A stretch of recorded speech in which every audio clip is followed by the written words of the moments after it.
పత్రిక మన చేతిలో ఉన్నట్లుగా మనకు దాఖలాలు ఉన్నాయి. 64వ క్రీస్తు శకం 64వ ఇయర్లో టాసిటస్ అనే ఆయన అన్నల్స్ లో రాస్తూ 1544 అంటే ఇది ఒక రెఫరెన్స్ రాస్తూ, ఆయన ఈ రాజ్యంలో ఫలానా రాజున్నప్పుడు, ఫలానా పిలాతు సమయంలో ఫలానా యేసు అనే ఒక వ్యక్తిని ఫలానా యూదులు దూషించాడు, దేవదూషణ చేశాడు అన్న నెపం చేత చంపారు అని చరిత్ర రాశాడు.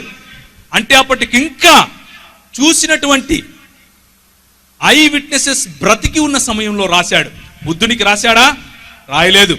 మొహమ్మద్ గారికి రాశారా? రాయలేదు.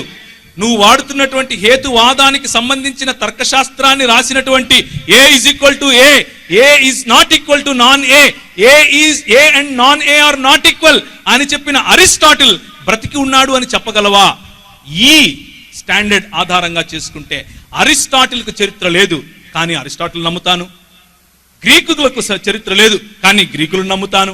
అలెగ్జాండర్ ఇండియాకు వచ్చినట్లు చరిత్ర లేదు, ఎక్కడో ఒక శిలాఫలకంలో ఉంటుంది, అదంతా నమ్ముతాను.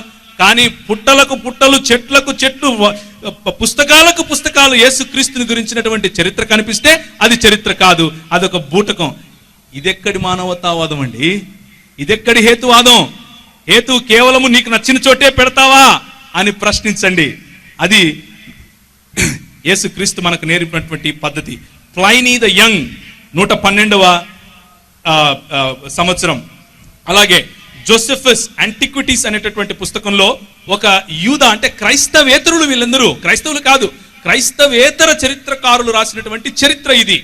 యేసుక్రీస్తు మరణ పునరుత్థానాలకు 50 సంవత్సరాల లోపే రాసినటువంటి చరిత్ర ఇది. మహాత్మా గాంధీ గారు చనిపోయిన దాదాపు 15-20 సంవత్సరాలకంతా మహాత్మా గాంధీ గారి గురించినటువంటి బయోగ్రఫీస్ వచ్చాయి. ఆయన చనిపోకముందే ఆయన ఆటోబయోగ్రఫీ కూడా రాసుకున్నారు తన జీవితం గురించి. దాన్ని ముద్ర వేయటానికి 15-20 సంవత్సరాలు పట్టింది. అంటే ఆ 15-20 సంవత్సరాలలోనే మొత్తం కథలన్నీ బిల్డ్ అయిపోతాయా అని ప్రశ్నిస్తే, ఆ రోజుకున్నటువంటి టీవీలు, క్షమించండి, దినపత్రికలన్నీ చూసి మహాత్మా గాంధీ గారి జీవితంలో ఉన్నటువంటి నిజమేంటి అబద్ధమేంటి చెప్పగల ఈ మోడర్న్ జీవితంలో అప్పటికి 2000 సంవత్సరాల క్రితము యేసుక్రీస్తు జీవితంలో అదే జరిగింది. కానీ పిలాతుకు లేదు ఆ చరిత్ర, కానీ అరిస్టాటిల్కి లేదు ఆ చరిత్ర, కానీ గ్రీకు చక్రవర్తి అయినటువంటి అలెగ్జాండర్కు లేదు ఆ చరిత్ర.